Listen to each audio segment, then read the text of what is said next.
Ta'ala menunjukkan pembangunan insan dengan meletakkan Nabi Muhammad SAW di bumi Mekah yang kering, tak ada apa. Tetapi Allah Ta'ala kumpulkan segala keperluan hidup. Quran menyebut Rihlatas Syita'i was-Saif. Ada dalam Quran Rihlatas Syita'i was-Saif. Penduduk Mekah melakukan perjalanan di waktu musim sejuk dan perjalanan waktu musim panas. Apabila Mekah, tempat lahir Muhammad SAW, tak ada makanan, tak ada sumber, menyebabkan mereka mencari-cari sumber untuk kehidupan. Dan mereka membuat penemuan, melakukan perjalanan waktu musim sejuk. Mereka pergi ke Yaman. Kemudian musim panas, mereka pergi ke Syam, ke Syria.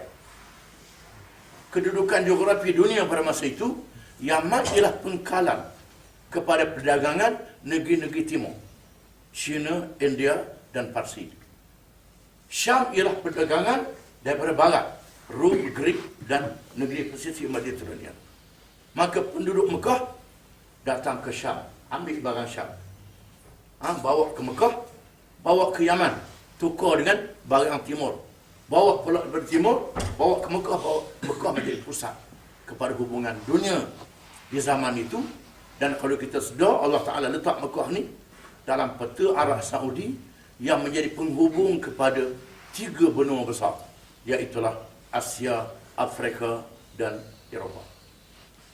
Ini satu perkara yang menakjubkan yang kita faham.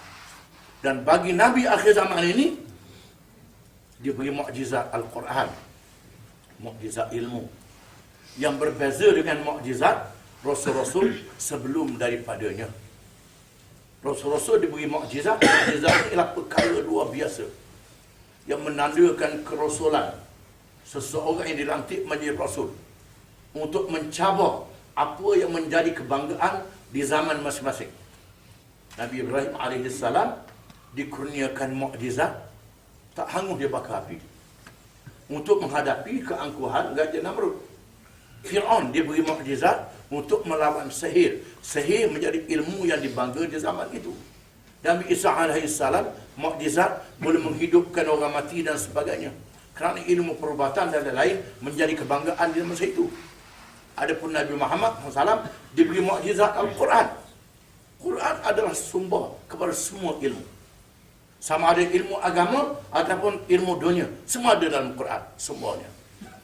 Dan Allah Ta'ala mencabar, wa in kuntum fi raibin mimma nazzalna ala abdina fa'tu bi suratin min mithlih wad'u syuhada'akum min dunillah in kuntum sadiqin fa in lam taf'alu wa lan taf'alu fattaqun nar allati waquduha an-nas wal hijarah wa'iddat lil kafirin.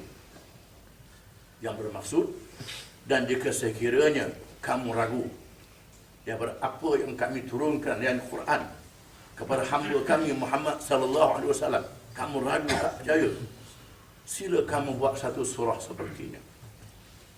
Tak perlu surah yang panjang, surah yang pendek satu baris pun tak apa. Sila kamu buat. Panggillah penolong-penolong kamu.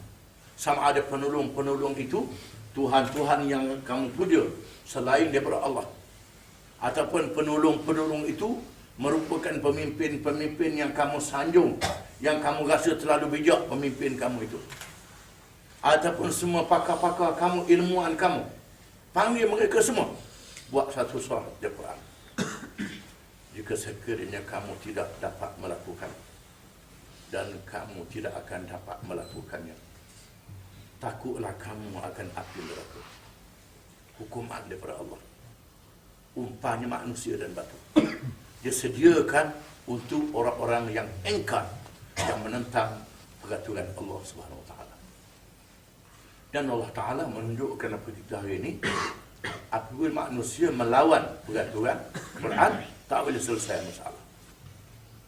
Contoh yang paling ketara, contohnya orang-orang barat, para orientalis dan lain-lain menganggap undang-undang Islam ganas sebagai contoh. Contohnya, pencuri dipotong tangan mengikut Quran. Walaupun Quran kata, hadis mengatakan nak potong tangan ni bukan mudah. mesti cukup syarat dia. Syarat dia, berapa barang nilai barang yang dicuri, keadaan pencuri itu bagaimana dia mencuri kerana gaji tak cukup, kerana suasana ekonomi. Banyak syarat dia bukan mudah. Tetapi mereka cemohkan Islam kerana undang-undang potong tangan. Lalu mereka buat undang-undang lain pada potong tangan. Mereka fikir undang-undang potong tangan ni oleh kerana hari ini pencuri ramai, 50,000 pencuri dalam setahun. Bermakna 50,000 dipotong tangan. Terlalu banyak takkan 50,000 lu buat so. Mereka hina, cemoh. Ini banyak orang cakap macam ni. Ini bukan kerana melawan apa, ini lawan Allah Ta'ala. Ini undang-undang Allah Ta'ala, bukan undang-undang yang ustaz-ustaz buat, ulama-ulama buat. Ini undang-undang Quran. Tapi mereka cemoh, mereka hina hukum Islam. Sebagai contoh. Mereka tak sedar bila hukum potong tangan dilaksanakan, menyebabkan pencuri takut. Kesan psikologi menggerunkan. Ini yang penting, kehebatannya. Mereka pilih undang-undang penjara sebagai contoh. Pencuri di penjara. Bila di penjara, pencuri seorang pemalas. Duduk di luar, nak cari makan susah. Masuk penjara, makan percuma. Satu. Yang kedua, bila duduk dalam penjara, dia bertemu dengan 100 pencuri. Dia boleh buat seminar dalam penjara. 100 pencuri. Menukarkan pengalaman masing-masing. Menambahkan ilmu mencuri dia. Bila dia bebaskan, dia lebih mahir lagi mencuri.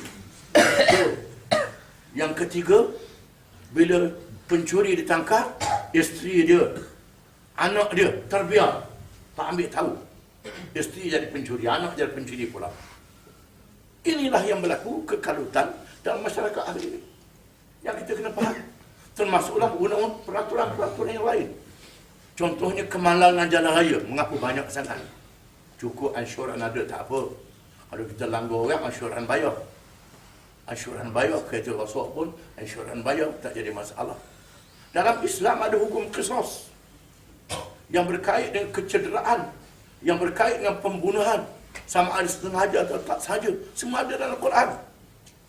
Apa yang berlaku? Mangsa kemalangan, mangsa jenayah yang makin meningkat. Dalam bab ekonomi, Islam mengharamkan riba. Saya terbaca satu buku terjemahan seorang penulis Amerika yang mengatakan bahawa ekonomi Amerika akan berudum. Buku ini dalam tahun 90-an. Amerika akan meleset. Di antaranya kerana riba. Riba. Hutang Amerika mencecah trilion dalam tahun 90-an. Kerana dia merasakan riba ni penyelamat ekonomi. Yang sebenarnya riba adalah penyembelih ekonomi. Digambarkan bermalam Isra' dan Mi'raj, Nabi Muhammad SAW, orang yang makan riba, orang yang berenang dalam darah. Riba ni pengisap darah. Kerja Yahudi. Dia menganggap dengan riba boleh selesai masalah. Apa yang berlaku? Bank-bank riba yakin kerajaan boleh bayar hutang. Kerajaan pinjam duit daripada bank. Pinjam duit daripada bank. Kemudian bank, kerajaan tak bayar kepada bank. Pinjam lagi. Akhirnya kerajaan pemudum, bank pemudum. Berlaku. Di tempat kita Bank Putra, tinggal nama tu. Almarhum Bank Putra. Dah hilang. Ini kenapa? Kerana riba. Dan banyak lagi contoh lain. Tuhan sebut dalam Quran, "Zahar al-fasadu fil barri wal bahri bima kasabat aydin nas liyudhiqahum ba'd alladhi 'amilu la'allahum yarji'un." Telah zahir keburukan di darat, di laut, hasil kerja yang dibuat oleh manusia, supaya dirasakan daripada mereka sebahagian perbuatan mereka. Mudah-mudahan mereka sedar dan insaf. Tapi tak insaf. Yang kita lihat, Nabi kita Muhammad SAW telah menunaikan satu tanggungjawab yang besar, iaitu mendirikan sebuah negara di Madinah.